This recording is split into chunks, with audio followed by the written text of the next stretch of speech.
Ku menemukan dirimu. Menikahi gadis Ting-Ting. Bab 141. Mas, aku merasa bersalah sama Kaira. Dulu semasa dia masih hidup, aku selalu berbuat salah padanya. Lirih Chika. Kamu gak salah, sayang. Sudah ya, jangan nangis. Kalau kamu nangis, kasihan Kaira, dia juga pasti sedih, sahut Fahri. Chika mengangguk pelan seraya menghapus air matanya.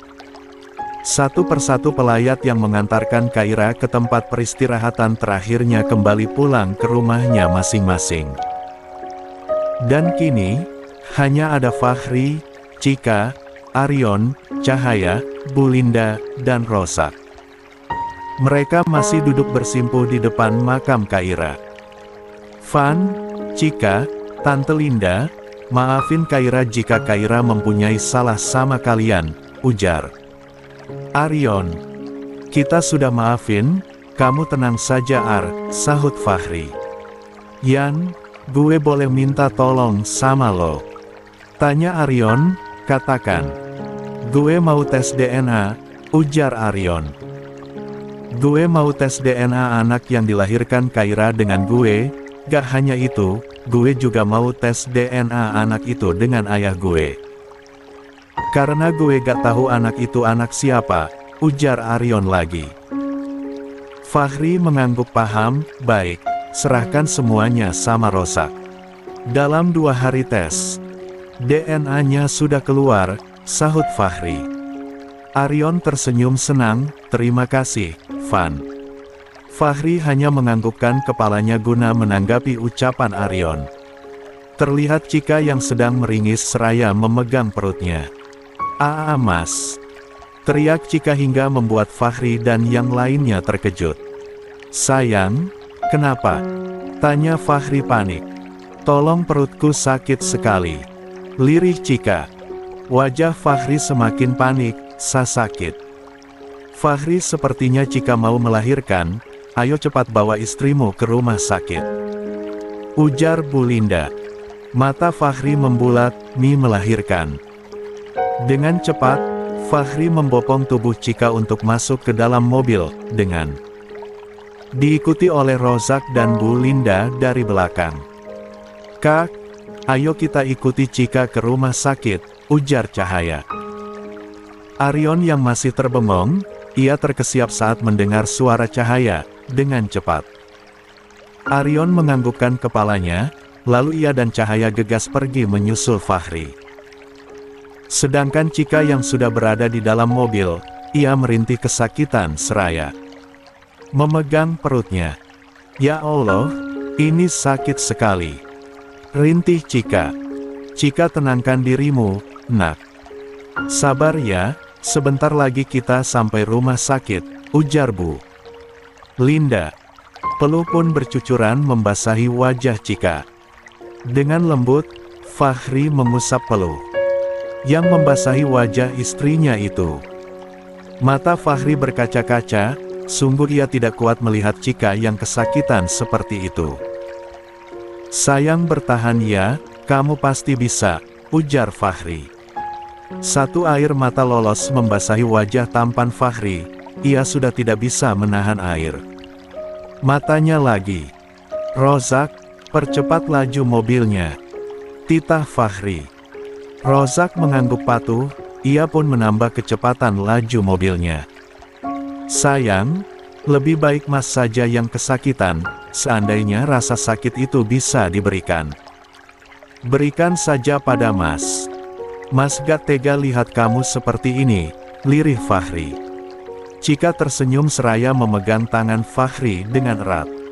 Jangan nangis, Mas. Aku gak apa-apa, ini memang sudah tugas seorang wanita untuk melahirkan. Aku pasti bisa, aku yakin, ujar Chika seraya menahan sakitnya. Fahri membawa Chika ke dalam pelukannya, dipeluknya tubuh Chika dengan erat. Sesekali Fahri juga mengusap-ngusap perut Chika dengan lembut. Setelah menempuh perjalanan selama 20 menit lamanya, kini, Fahri, Cika, Bu Linda, dan Rozak sudah sampai di rumah sakit bersalin.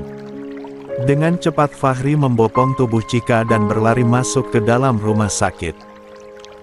"Suster tolong, istri saya mau melahirkan," ujar Fahri setengah berteriak.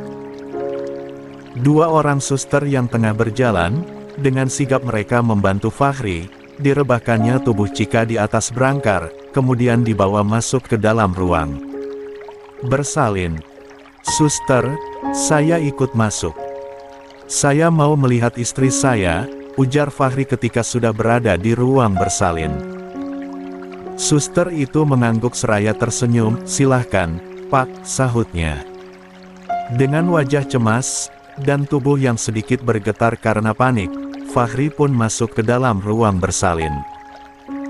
Dokter kandungan yang berada di dalam ruangan bersalin itu, ia langsung saja memeriksa Cika.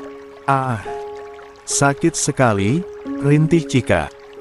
Fahri dengan cepat menenangkan Cika, diusapnya lembut kepala Cika. "Zikir sayang, jangan lupa berdoa. Bismillah, semuanya akan baik-baik saja," ujar Fahri. Cika hanya menganggukkan kepalanya guna menanggapi ucapan suaminya itu. "Dok, bagaimana? Apa istri saya akan melahirkan sekarang?" tanya Fahri pada dokter yang tengah memeriksa Cika itu. Dokter itu mengangguk seraya tersenyum. "Betul, kemungkinan istri Bapak akan melahirkan tengah malam nanti atau subuh, tapi bisa jadi besok pagi," ujar dokter itu. "Kenapa lama sekali? Kasihan istri saya kesakitan," tanya Fahri dengan raut wajah sedihnya. "Pembukaan istri Bapak baru sampai pembukaan 4. Untuk sampai ke pembukaan 19.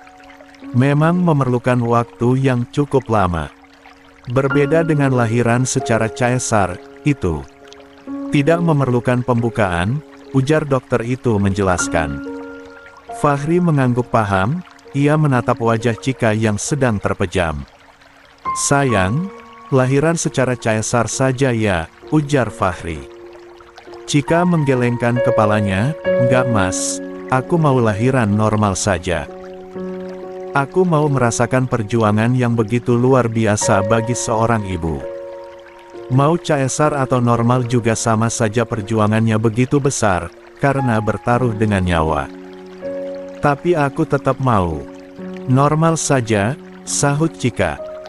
Fahri menghela nafasnya panjang. "Hufet. Baiklah kalau begitu, tunggu sebentar ya. Mas, mau nemuin Rozak dan Mami dulu di luar." Cika hanya mengangguk guna menanggapi ucapan Fahri. Fahri pun berlalu pergi keluar dari ruangan bersalin itu. "Fahri gimana?" tanya Bu Linda saat melihat Fahri keluar dari ruangan bersalin. "Masih harus nunggu, Mi. Katanya pembukaannya masih pembukaan 4, perkiraan. Anakku lahir nanti tengah malam, atau subuh, tapi bisa jadi juga besok," ujar Fahri. Bu Linda mengangguk paham. "Ah iya, semoga saja semuanya baik-baik saja, dan berjalan lancar, amin," sahut Fahri. Fahri beralih menatap Rozak. "Rozak," panggilnya. "Iya Van. Tolong ke rumah gue Zak, bawa semua perlengkapan bayi yang sudah Cika siapkan di dalam kamar, semuanya ada di koper milik Cika yang warna ungu," ujar Fahri. Rozak mengangguk. "Baiklah, terus jemput Bapak untuk ikut ke sini." Rozak lagi-lagi mengangguk. "Iya, ya udah gue cabut dulu." "Ya hati-hati." Dari kejauhan terlihat Cahaya dan Aryon yang baru saja datang, mereka tengah berlari menghampiri Fahri, Bu Linda, dan Rozak. "Loh, kalian ikut juga ke sini?" tanya Fahri ketika Aryon sudah berada di hadapannya. "Iya, Cahaya mau nemenin Cika katanya." Fahri tersenyum. "Terima kasih, Cahaya." Cahaya mengangguk. "Sama-sama, Tuan. Panggil kakak saja, kalau sedang di luar kantor panggil kakak saja, jangan panggil Tuan," pinta Fahri. Cahaya sedikit tertegun, kakak. Baiklah kalau begitu. Toh. Saat ini Rozak baru saja sampai di rumah Pak Gunawan. Rozak langsung saja mencoba mengetuk pintu rumah tersebut. Kok gak dibuka-buka ya? Kemana Om Gunawan ini? Gumam Rozak. Rozak terus saja mencoba untuk mengetuk pintu tersebut. Namun, hasilnya tetap nihil. Tidak ada satu orang pun yang membukanya. Mungkin tidur, gumam Rozak lagi. Rozak membalikkan tubuhnya untuk kembali lagi ke dalam mobil. Saat Rozak tengah berjalan menuju mobilnya yang terparkir tepat di depan gerbang rumah, dari kejauhan Rozak melihat Pak Gunawan yang sedang berjalan seorang diri. Om Gunawan, panggil Rozak meneriaki Pak Gunawan. Pak Gunawan mendongak, ia menajamkan penglihatannya guna melihat siapa orang yang sudah meneriakinya. Nak Rozak, ujar Pak Gunawan pelan. Pak Gunawan dengan cepat berjalan menghampiri Rozak yang berdiri tepat di depan rumahnya. Bapak, pantas saja saya ketuk-ketuk gak dibuka pintunya, ternyata emang lagi gak ada siapa-siapa, ujar Rozak. Bapak habis melayat tetangga yang sakit, dan kebetulan Aulia lagi pergi dengan Nak Brian, sahut Pak Gunawan. Ayo masuk ke dalam rumah saja, sebentar lagi azan maghrib, ujar Pak Gunawan lagi. Rozak mengangguk, ia dan Pak Gunawan pun melangkah masuk ke dalam rumah. Saat sudah berada di dalam rumah, Pak Gunawan langsung saja berlalu ke dapur guna mengambil air minum untuk Rozak. Sedangkan Rozak, ia duduk menunggu Pak Gunawan di ruang tamu. Tidak berselang lama, Pak Gunawan telah datang kembali menghampiri Rozak seraya membawa 2 gelas air minum dan juga dengan cemilannya. Silahkan diminum, Nak, ujar Pak Gunawan. Rozak mengangguk, terima kasih, Om. Pak Gunawan hanya mengangguk seraya tersenyum. Om, saya datang ke sini tuh untuk menjemput Om, ujar Rozak. Menjemput? Memangnya mau kemana? Tanya Pak Gunawan. Rumah sakit, jika mau melahirkan. Mata Pak Gunawan membulat sempurna, melahirkan.